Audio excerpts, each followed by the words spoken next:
KNCE.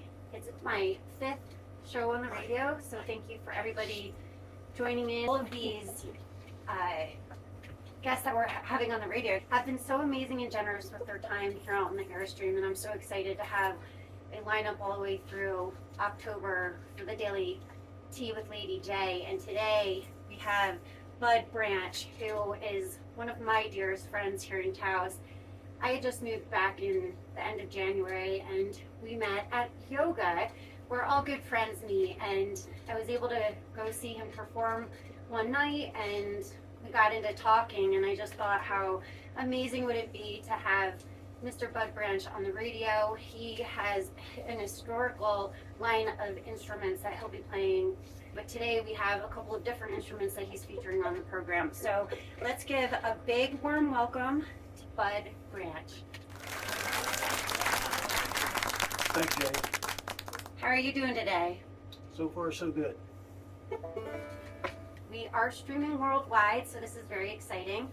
I have a video editor that's helping me with the recordings of these videos here in the Airstream, so you'll be able to also see it as well on my YouTube channel, Daily Tea with Jay. And if you haven't gone on social media, you can find us on Facebook and also on Instagram. Bud is at Bud Branch, and I am at Daily Tea with Jay. So before we get into the music, I do have a couple of questions for Bud, because some of these answers I don't know myself, and I think having a little background is always important. But let's just start out from where you grew up, and when did you get started into music? I lived in Virginia for 50 or so years. I grew up there, went to school there, started playing music.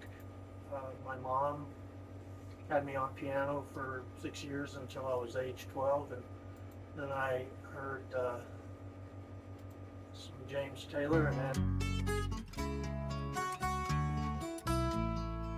way down here, you need a reason to move. Feel a fool running your stateside. asked them if they could maybe get me a guitar, and they did, and one thing led to another, and it's been many different iterations of types of guitar music and singing and harmony and some groupings with some fabulous people, some in Virginia, and then even more as I came out here.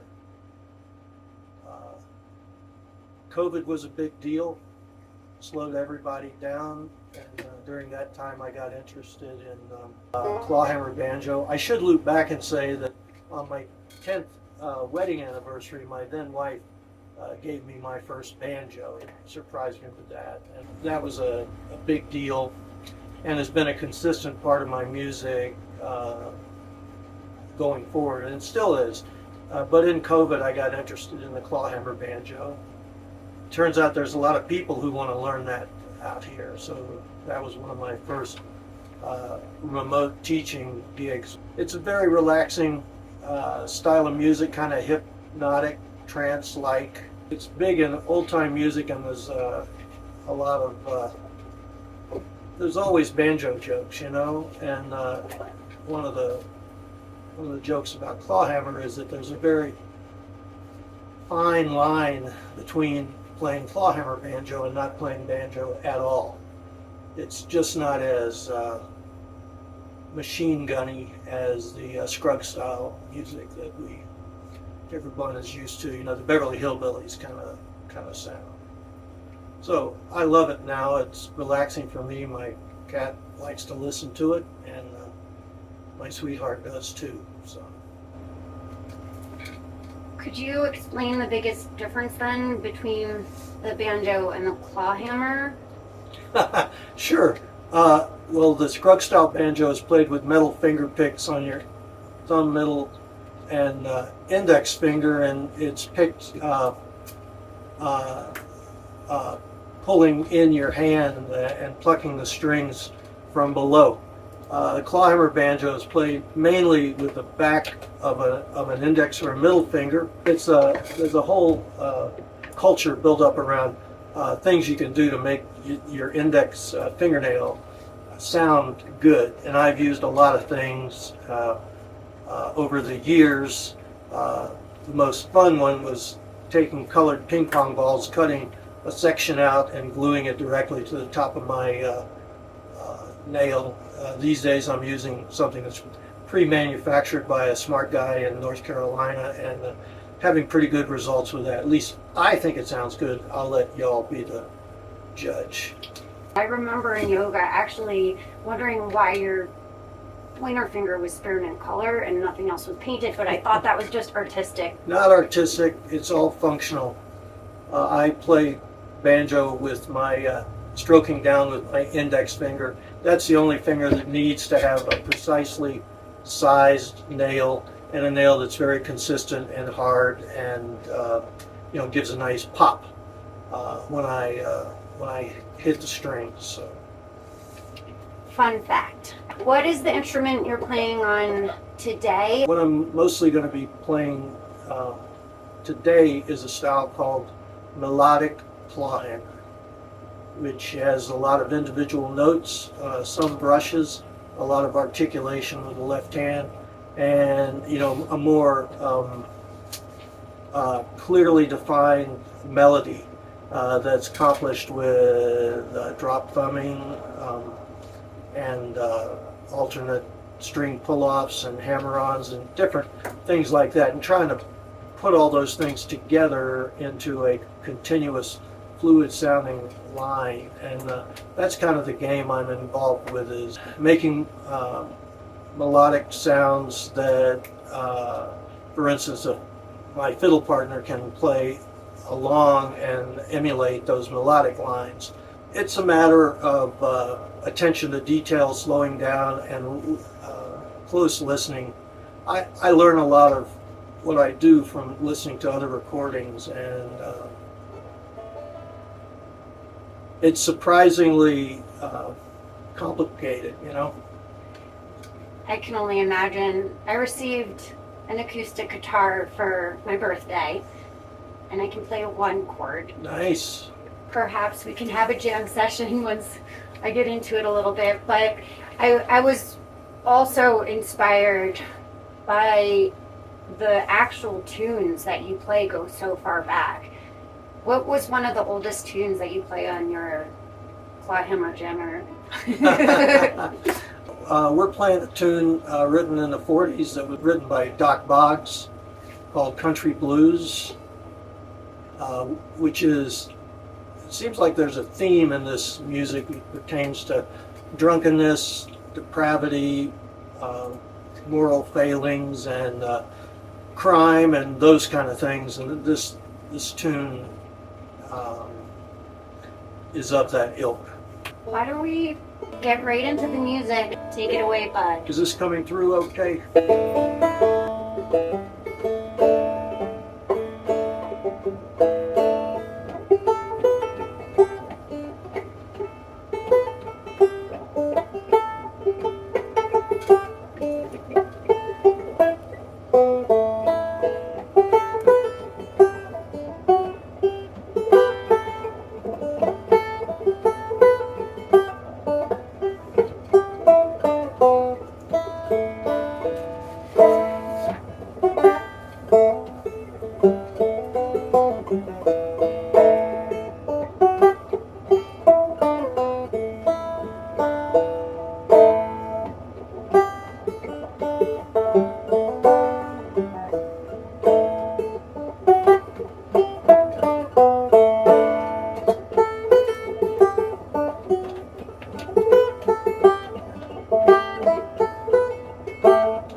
That's a tune called Ducks on a Pond, And that tune was brought to my attention by a local banjo player, Billy Stewart. It's one of the first tunes he mentioned when I said I'm starting to pursue this clawhammer stuff. He said, you should learn that tune. So I tried to follow through on that. Thank you, Billy.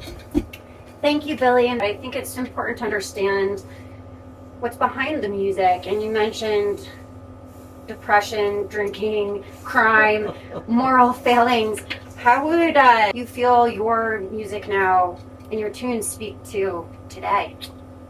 Well, for me, the music is therapy. And there's a lot in the world to worry about and to think about. Things are happening that we never thought we would see happen. And it's well to acknowledge that stuff, but you can't dwell on it forever. And for me, my retreat is to pick up the banjo and study some music or play some music, or even better, perform some music out in public and get that back and forth energy between people. Something we need to think about always is to fight isolation. To worry by yourself is not a good thing. So to have a pet, to have an instrument, or to have people to play for is really, really important these days. And where can we find you these days? I think I was even at the farmer's market and got to see my friend Bud. Yeah, as it turns out, I'll be at the farmer's market tomorrow, early and late. Tom and I are going to play from 10 to 12, and I'll be playing with a special guest vocalist from 8 to 9:45 or so.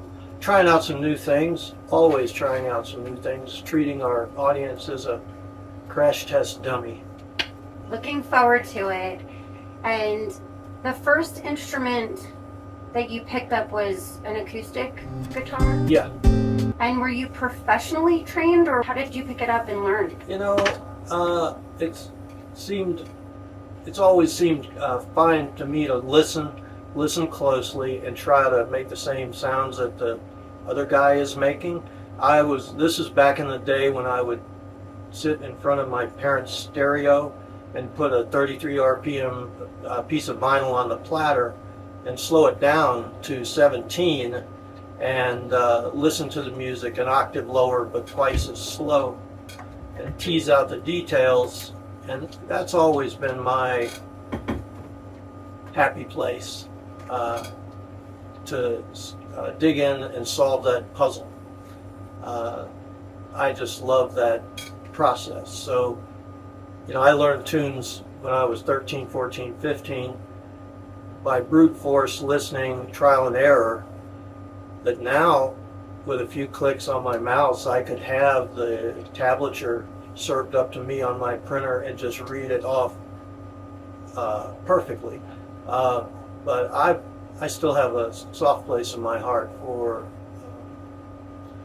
listening closely and teasing out and trying to understand, trying to crack the code, sort of.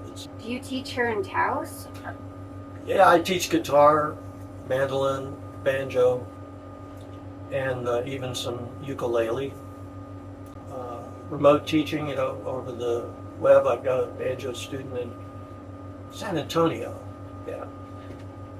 And in-person stuff in a studio here. Or, back in the COVID times, I got really good at going to the park and meeting my students in the park in the open air just for safety. So I'll teach anywhere. I really, it turns out that when you teach this stuff, you learn it.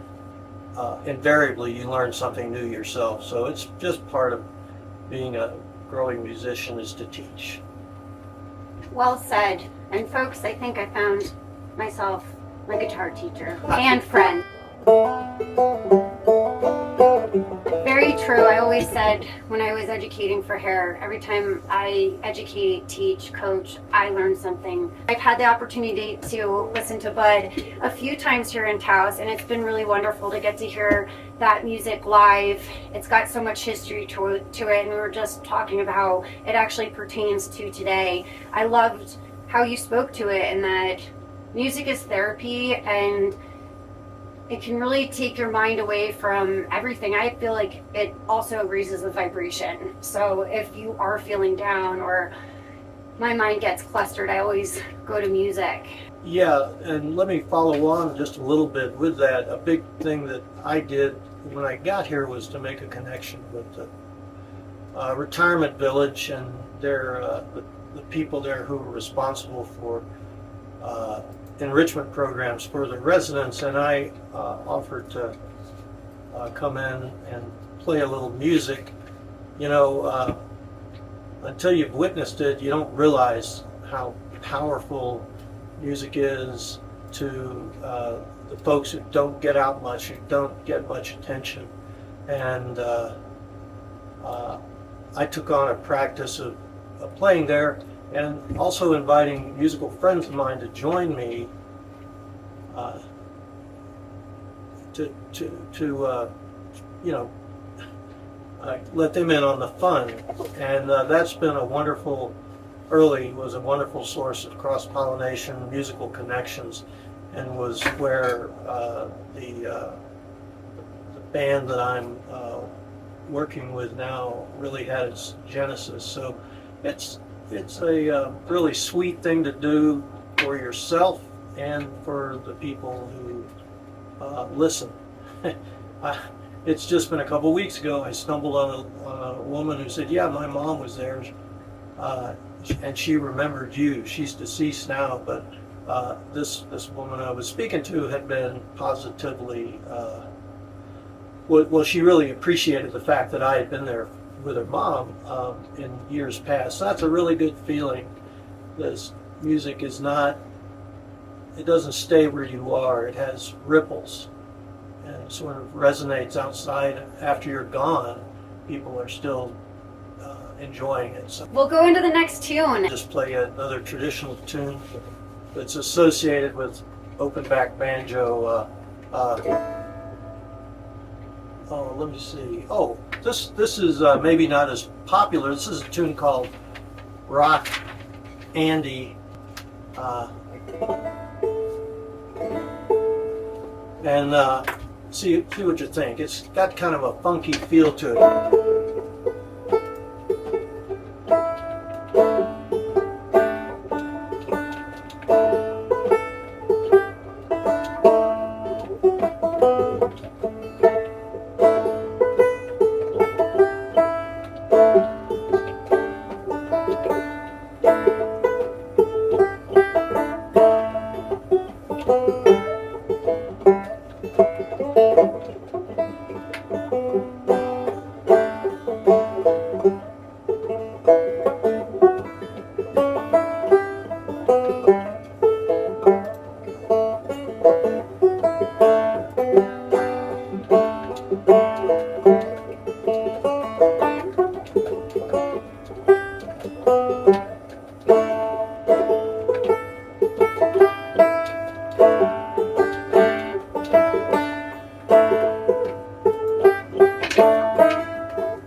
Rock Andy. And how far back does that tune go? It's written by a fiddle player like in the 40s whose name I don't know. And how in the 1940s did the banjo, did it reemerge? Because I feel like I remember the banjo from westerns. The banjo started out as a gourd instrument in Africa, came across the Atlantic with the slave trades, and was evolved from the gourd to a plectrum, with plectrum instrument with metal strings down in the South. That form of the banjo sort of split. There was an open back version, that's what I'm playing here now, and then other branches of the banjo tree arose with resonators on them, plastic heads as opposed to skin heads. I'm playing an instrument today that has a goat hide head. And there were 4-string versions of the banjo, 5-string version of the banjo that has a high drone string. That high drone is something that both the resonator and open back banjos share. But there's so many styles of music that are involved with banjo. For sure there was jazz, plectrum, tenor style banjo is popular in jazz. And, in the 40s though, bluegrass music came up, and the resonator 5-string banjo as expressed by Earl Scruggs.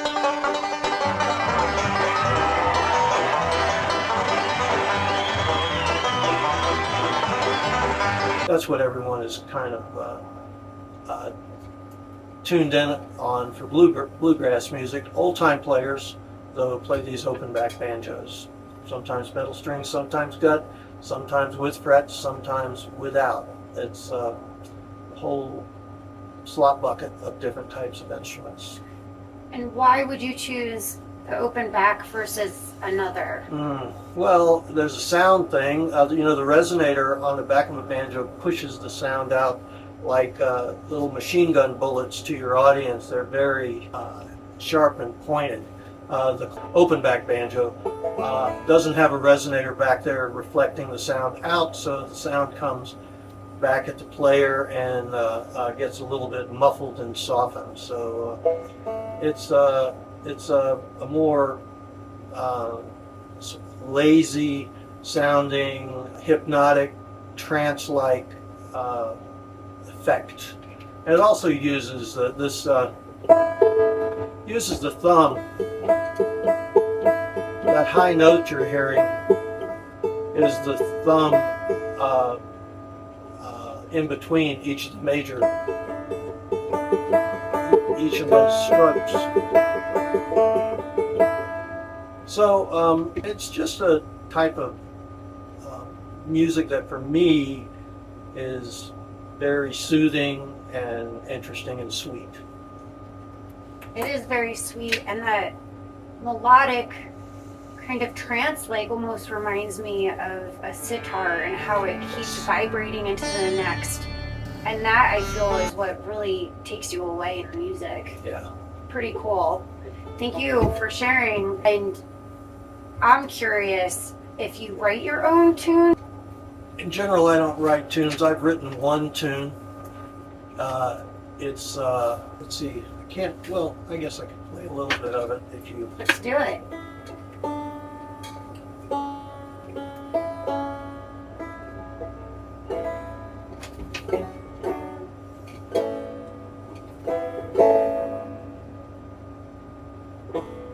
If you want shit in boxes in your house, have a cat.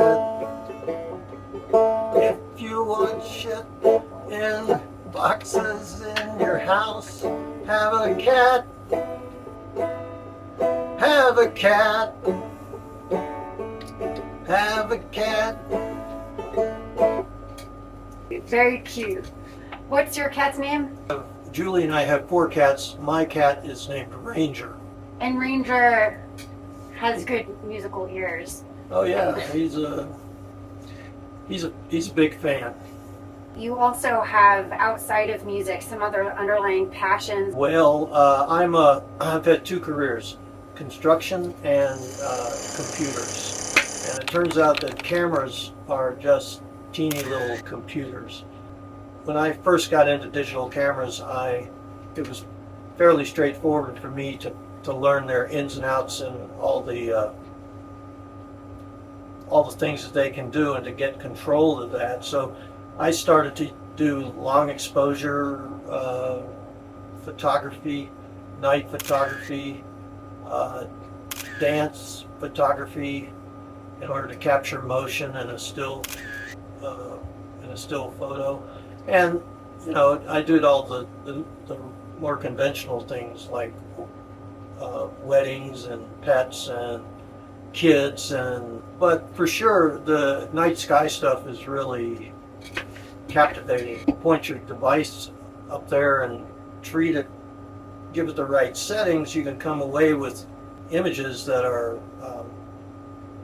really surprising and reveal the actual nature of the universe to you, where normally that stuff is not seen, not realized. So that's kind of the aspect of photography I like, is to be able to use it sort of as an amplifier or a magnifying glass to share images that most people just don't normally see. I'd like to give people a window into images that are normally overlooked.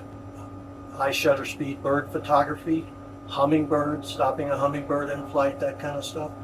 Macro photography, where you can see what the head of a pin looks like. And the next thing I'm going to get interested in is these extreme macro insect photography, all the colors and forms that you just can't see without some photographer getting in there and bridging the gap for you. And that amplification, I think, ties also into the music, amplifying a note with the tune. It's been very awesome to have Bud is one of my dear friends, a kindred spirit of sorts. We met in yoga, I think, at the end of January when I just moved back to Taos. So I learned so much. I think just diving in deeper to the music and the instruments for me is really fascinating. Also curious, what were some of the artists that you listened to as a child? See, I come from the generation of Captain Kangaroo, Mr. Green Jeans, Sailor Bob, broadcast out of Richmond, Virginia. And, those were not really music-centric shows. She'll be coming round the mountain when she comes. She'll be coming round the mountain. He only knew how to sing one note. Tell us about it, Mr. Green Jeans. Well, Johnny could only sing one note, and the note he sang was this. Trying to think, you're really jogging my mind here. So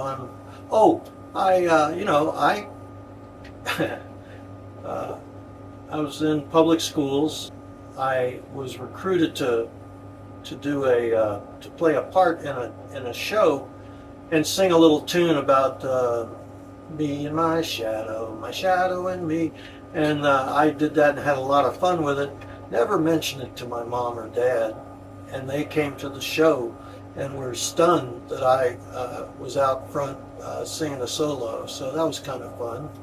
I think I have always had a little bit of a show-off tendency, and happy to be the center of attention. And so that kind of drives most of the things that I'm doing with music, both in performance and teaching, and busking too, just playing out in public to the passersby. That suits me. So got me into thinking of a lot of the music that I was raised on. I'm really happy to be able to share this wide variety of music. I'm excited to be able to share that with everybody else too. Cross-pollination. That's what it's all about. And everybody's been enjoying the interview. Bud is such a fascinating guy. Where's Bud's favorite place to play in Taos? The burger stand.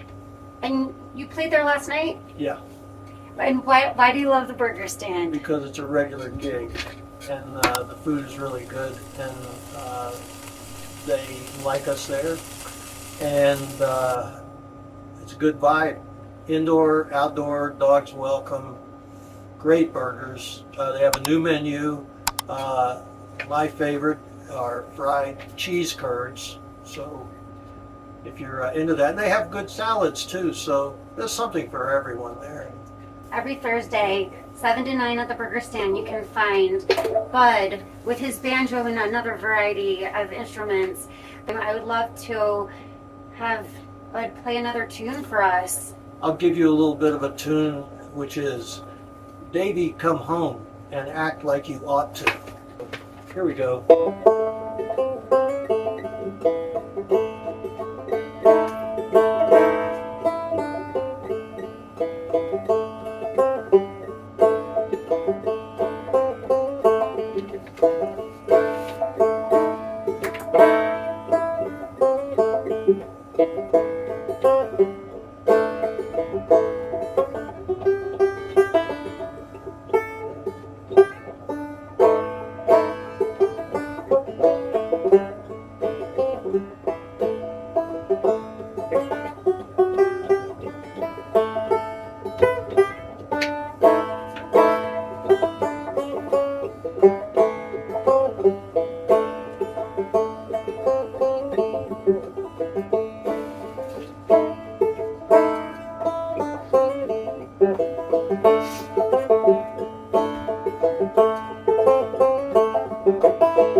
Davy, come home and act like you ought to.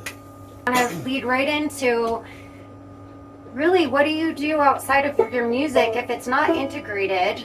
I think you have a lot to speak about through your music and just who you are as a person and how much you've also impacted the community. So with your music, are there societal issues that you address? Yes, some.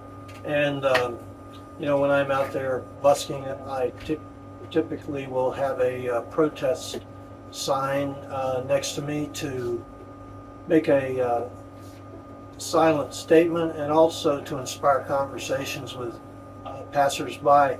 I think, given what's going on in our country right now, it's really, really important for people to talk to each other, to come up out of their ruts just far enough to be able to look over and see who's in the next rut with you and or next to you, and to realize that things are going on now different than they were last year, and things are kind of dire for certain aspects of our society, our political life, our social life, and for those of us who are privileged to be able to ignore that if we care to, we can't ignore that anymore. And so I like to use my status as a performer and an outgoing person, as a photographer, as a musician, to try to promote awareness of what's going on, and just suggest to folks that they consider that this is not normal, and what was normal for them last year, it's not wise to use that same strategy this year. One thing that's happening in Taos is affecting me every day is that there's a street protest every day from 9 to 10 at the intersection of Kit Carson and Paseo.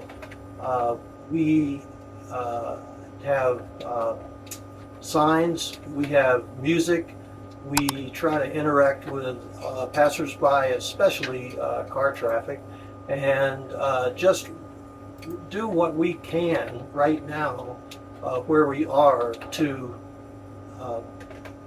use our voice, do what we can to affect public sentiment. If you're driving down the Paseo in your daydream to see new people out on the sidewalks of all ages with signs that essentially are saying, "Stop, think what's going on. This is not normal." That's what we're trying to do, is just jog people out of their reverie and give them a little bit of a jolt to think as they pass through the intersection. What did I just see? What's that about? Why are they doing that? It's true that the protest itself does not change current events, but protest changes the protester, and the protest changes the people who witness the protests. These days, it's easy to be kind of down and try to disconnect from what's going on because it seems so hard to take.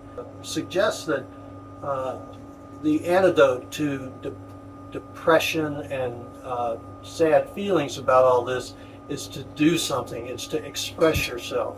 And these street protests are something that most of us can do. Hey, if you've got a family, if you're working, for sure that's not your thing. But to come out on the streets for as much as an hour, maybe just as much as 5 minutes, hold up a sign, smile at the passersby, and let them know that you don't accept the status quo as it's unfolding. Please consider it's good for our politics, and it's good for you. It feels good to do it. Your first 5 seconds involved in it is a little uncomfortable, maybe because you've not done it before, but thereafter it's such a jolt of good stuff when people smile at you, when people give you a thumbs up, when people roll down their windows and thank you for what you're doing. So Thank you so much for your efforts here in Taos. And Bud Branch, you can find him at Instagram at Bud Branch if you have any questions around the pop-ups that are happening. There was a sun statue on stilts the other day right outside the World Cup. Really amazing to see people out there every day for human rights. And I think what Bud is also speaking to is whatever platform you're on, is human rights are everybody's rights. truth, justice, and the American way.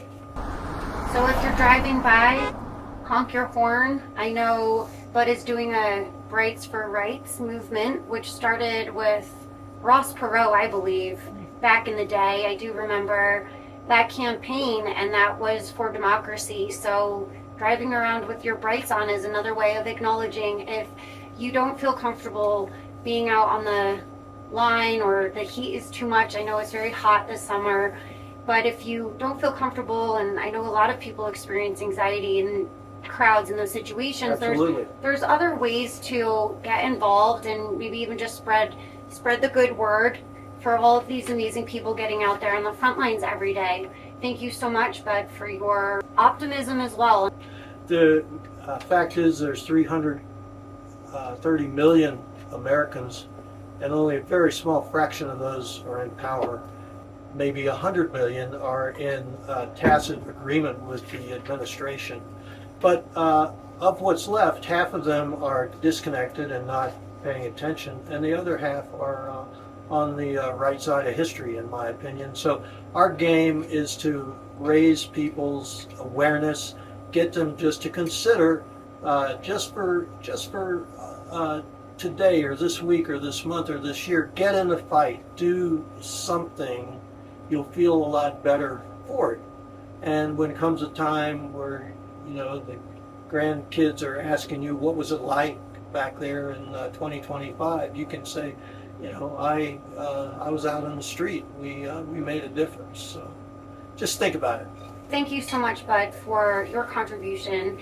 I was wondering, when it comes to support in your music and your art, including photography, was this something your friends and your family were always supportive of? I'm a people guy. I like to hang out and join, and I've often said that, you know, to do like wedding photography, the photography's the easy part. The hard part is the schmoozing you have to do to make that all happen. And I'm pretty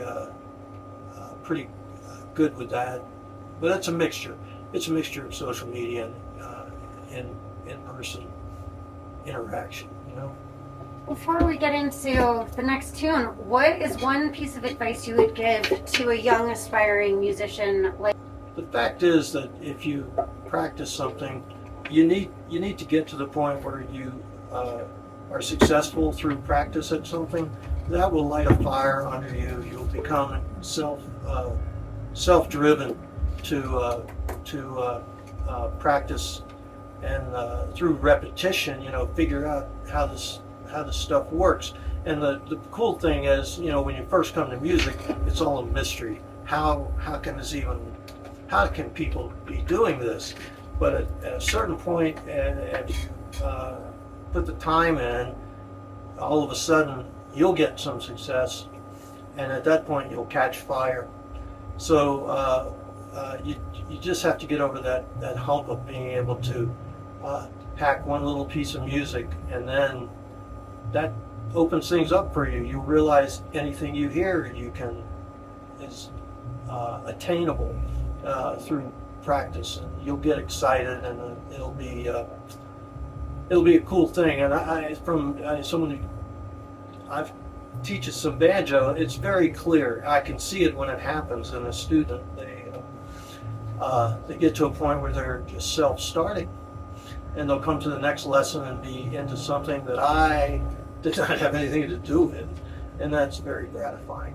Oh, and for goodness sake, have as good an instrument as you could possibly afford. Yeah, that's really will shorten things up for you. Thank you, Bud. Take it away. Okay.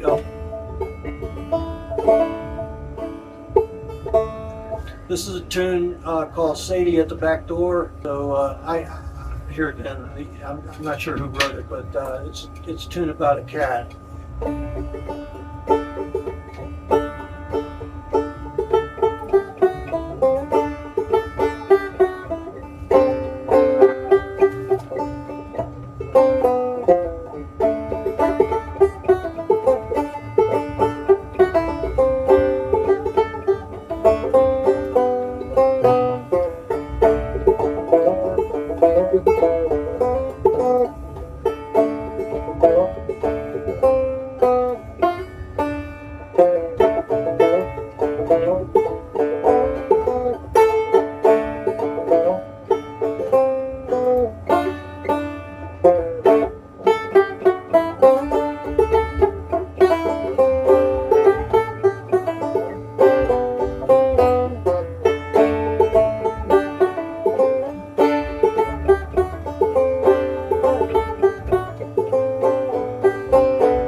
Sadie at the Back Door.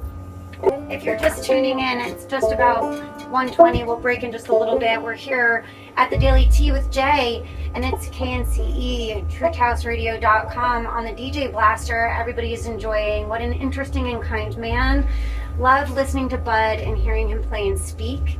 I met you at yoga, which brings me to, is there anything that spiritually or environmentally grounds you in life to have come so far? Construction, tech. I know the world of tech can be tedious. I think you spoke that you were part of the first DVD. Oh, yeah. I worked at Nimbus Manufacturing in Greene County in Virginia, and they were pioneers in CD technology. And while I was there building networks and supporting people, they were creating DVD technology, and I always remember walking in at 8 in the morning into the break room, and the factory ran 24/7. So I was in the break room, and there were guys there in white clean suits sitting down having a cup of coffee, high-fiving each other. They had been there all night, and they had just gotten the first DVD that they had printed or pressed, the first pressed DVD to play, and they were just ecstatic. So that was kind of cool. It's neat that technology, you know, it's just intensely detail oriented, but it's done by regular human beings, and it was just fun to hang with them. I was just thinking back, these conversations with you stir up other memories, and one of the first, I don't like to record, but at Nimbus they had a little Christmas CD that they put together, and I, with a bass player and maybe another instrument, put down some Christmas music, played on the banjo and bass. So that was kind of my first experience recording stuff. Hey, everybody's saying it's sounding absolutely amazing, really great stuff. One question for Bud is, so curious why you don't record your music personally.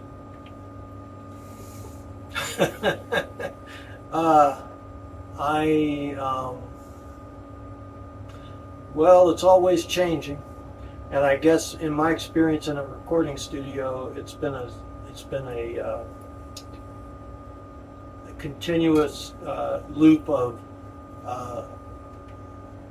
putting down a track, not being satisfied, putting down a track, not being satisfied, and just doesn't agree with me. You know, I like the immediacy, the fact that it's ephemeral. You know, you play it, it gets listened to, and there's no going back and replaying it. You just need to invite me back again to play again. It's just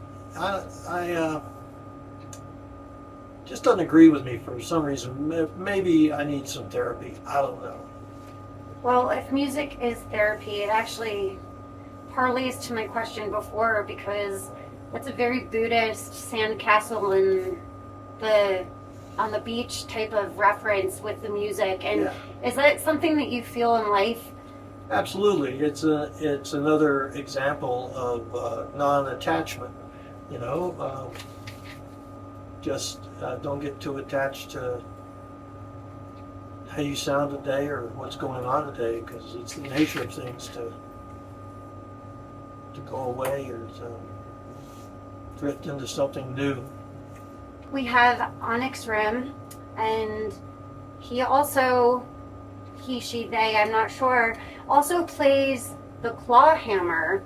And would Bud play Cripple Creek? Do you know that tune? I know the tune, it's just not that banjo here. But I do have some picks in my pocket. I could maybe try this. I mean, heck, I'll try anything once. Let me play. I was wondering what was in the little bottle. This is my medicine. These are my picks. Let me change my tuning here, and we'll see how this goes.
Cripple Creek.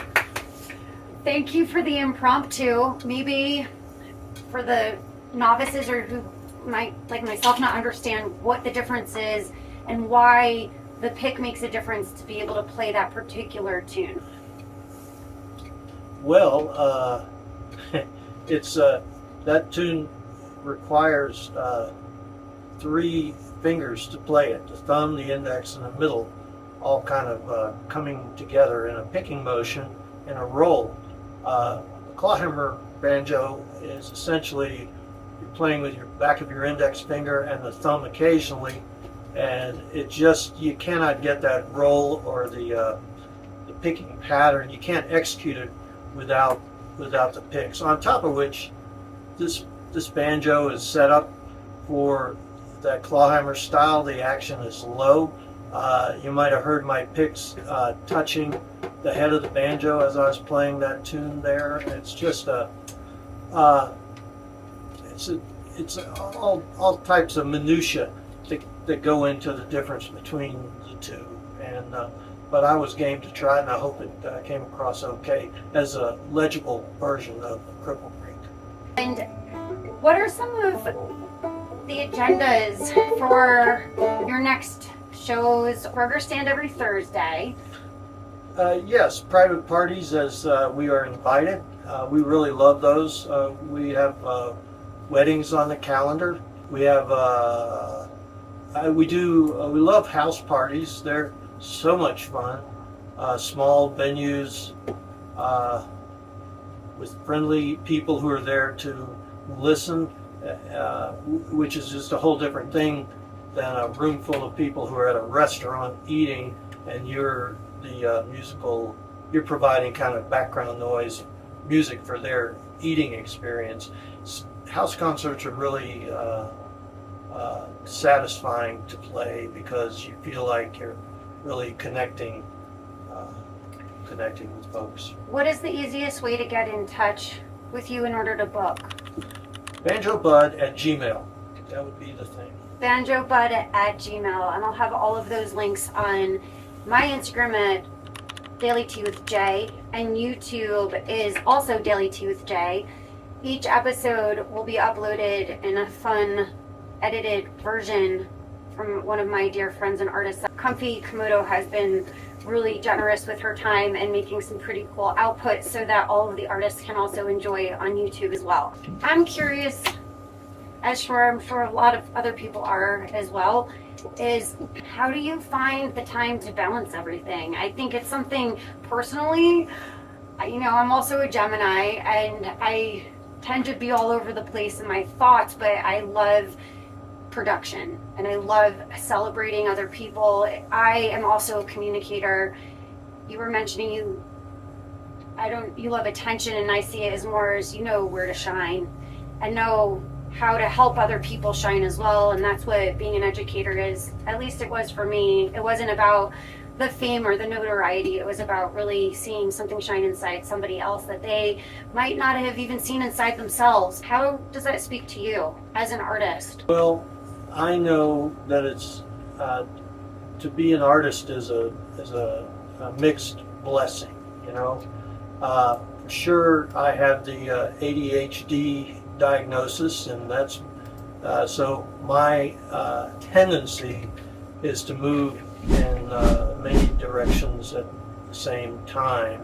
And on one hand, that feels natural and good for me. On the other hand, it has side effects on my partner that are not always great.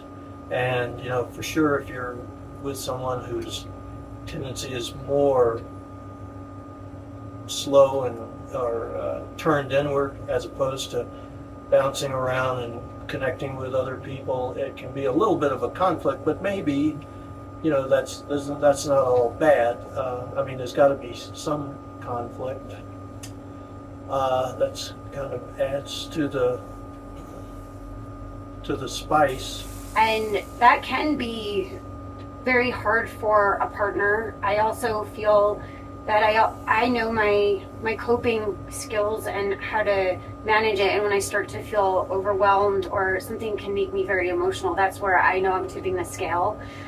It affects me and my kids, so I can identify better with how they're getting along or struggling, because I've kind of been there. I really think that yoga practice is a good offset to that, and kind of keeps you, especially if you do it on a little bit of a regular schedule. It can help calm you down a little bit, and if only if you can take a break and go sit it down outside and look at the hummingbirds or something for a few minutes, that can settle things down. And I absolutely am so privileged to have time and space to be able to do that. I know what it is to have kids to raise, and meals to fix, places you got to go. That's a tough thing to be in the middle of, and I'm so lucky now to be living sort of away from everything with only 4 cats and 1 partner, and have the luxury to sleep in sometime or not do something. I like things how they are right now. Which reminds me of a conversation that we had about the youth and how important it is in the world that we're living in to have a vocation of some sort to support music and art. And how would you advise, based on your experience? I think whether this relates or it resonates with anybody, it's always good to know what somebody has done to where they are to feel this peace that I hear from you, to be able to have your 4 cats and your home and your music and your yoga. What is a piece of advice that you could give the youth? Well, I've always believed that everything hinges around having satisfying, consistent employment. And if that is not working for you, nothing's going to work. And if that is working for you, everything is possible. In Poor Richard's Almanac, Ben Franklin wrote that.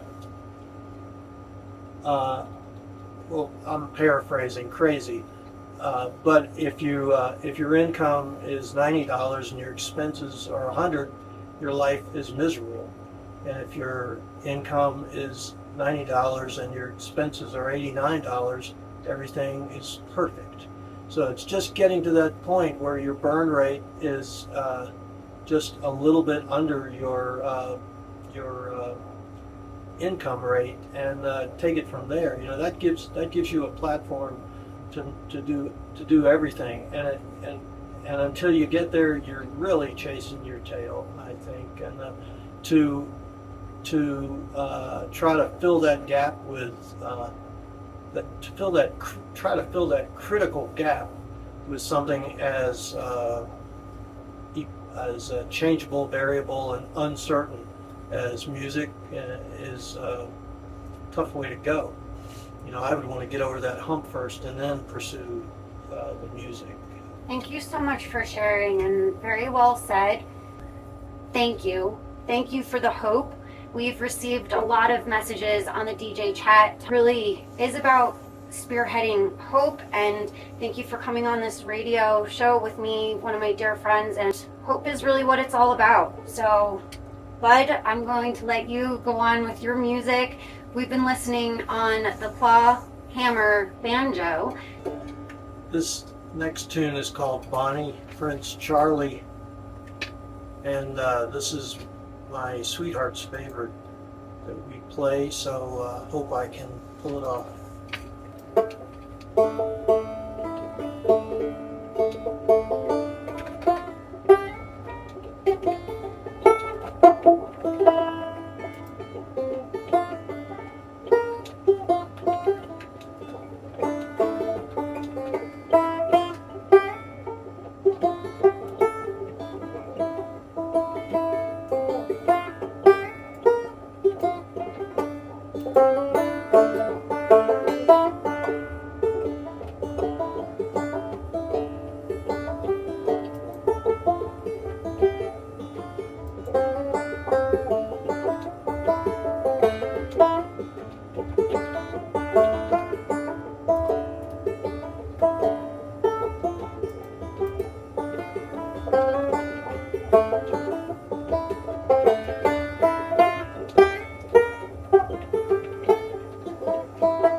Saw you.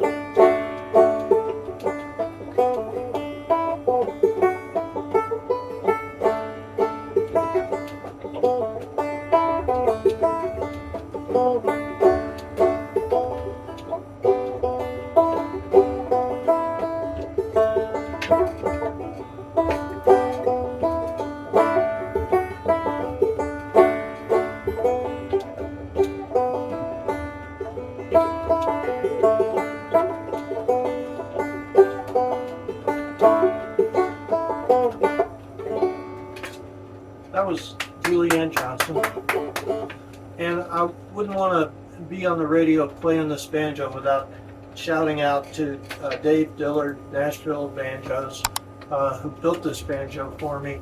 And it's just, I've never been so excited about an instrument, so happy with an instrument, so ready to pick it up and play at any time.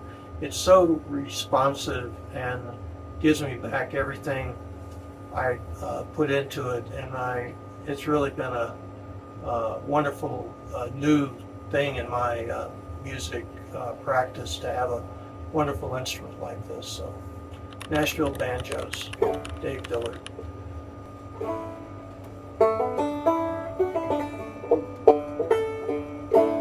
Let's see.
have one more tune in you? Probably, let's see. Yes, Snake River Reel.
Thank you, Jay.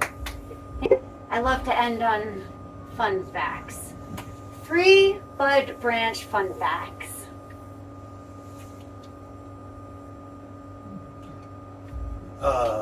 Fun facts. This scar on my elbow I got when I was 4 years old, running away from a girl, crashed through my mom's glass patio door. So I've had that for most of my life. I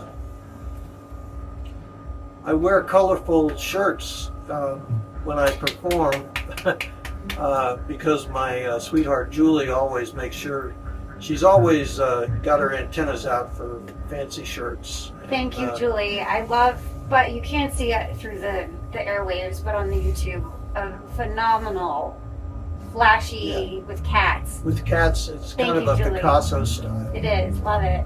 One more, if you have it. Let's see. I train my cat using, I keep a Tic Tac box in my pocket filled with cat treats. Cats are food motivated, and so I train my cat to come. I've been working on high five, but it's always a great way to make friends with a cat or a random dog you run into. So I'm a cat trainer, and that's hobby number 7 of mine. Wearing all the hats, the jack of all trades. Thank you, Bud. It's been an honor and a pleasure. I hope you had fun as much as I did. I did. And we're gonna end this last hour with a little James Taylor and Fire and Rain. Thank you so much for listening in and joining us on the DJ chat. This is your Daily Tea with Lady J at KNCE, True Taos Radio 93.5. I've seen fire and I've seen rain. I've seen sunny days that I thought would never end. I've seen lonely times when I could not find a friend. But I always thought that I'd see you